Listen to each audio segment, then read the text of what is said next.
Hello and welcome to this Song of Ice and Fire theory that is still relatively unexplored. In the book A World of Ice and Fire, The Untold History of Westeros and the Game of Thrones, there is a passage which mentions Prince Jaehaerys Velaryon and his visit to Winterfell, where he held negotiations with Cregan Stark, among others, then Lord of Winterfell. According to the testimony of Mushroom, the dwarf jester of King's Landing, Jaehaerys' dragon Vermax laid a clutch of eggs in the crypts of Winterfell that Jaehaerys left there as some sort of a token. Jaehaerys also reportedly fell in love with Cregan's bastard half-sister, whose name is unknown, and he secretly married her but perished in the war soon thereafter. The halls of Winterfell are heated by the hot springs that lie underneath it. There has always been a popular belief by the small folk there that those springs are heated by a dragon. Even if it wasn't so, the heat in the crypts would be sufficient to make a dragon egg hatch. If Vermax indeed left a clutch of eggs there, then at least one of them should have hatched.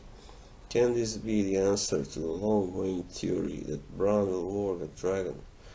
Because I don't think even someone as powerful as Bran could succeed in converting Viserion from the spell the Night King has put on him.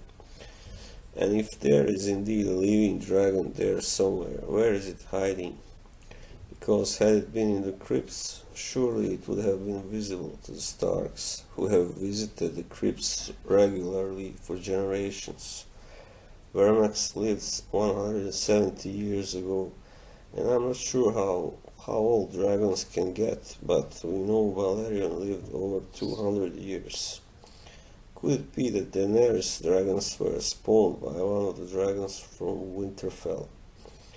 It was said that Vermax was a large dragon, growing larger every year. Since he didn't reach his full size, we didn't know. It is possible he could have been of the same size as Drogon, or at least Rhaegal and Viserion.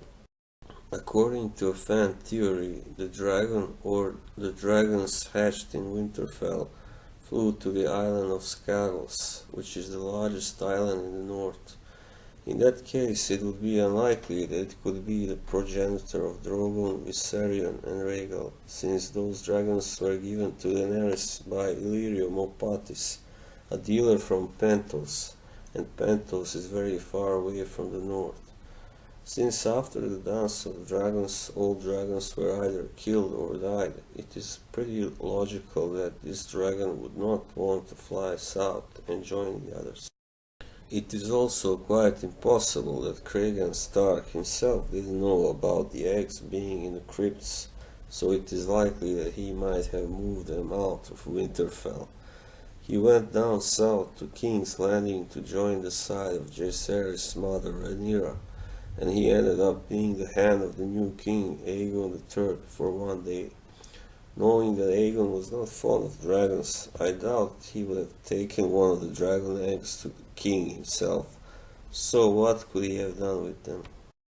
Starks are not dragon people like the Targaryens. None of them have ever lived with dragons.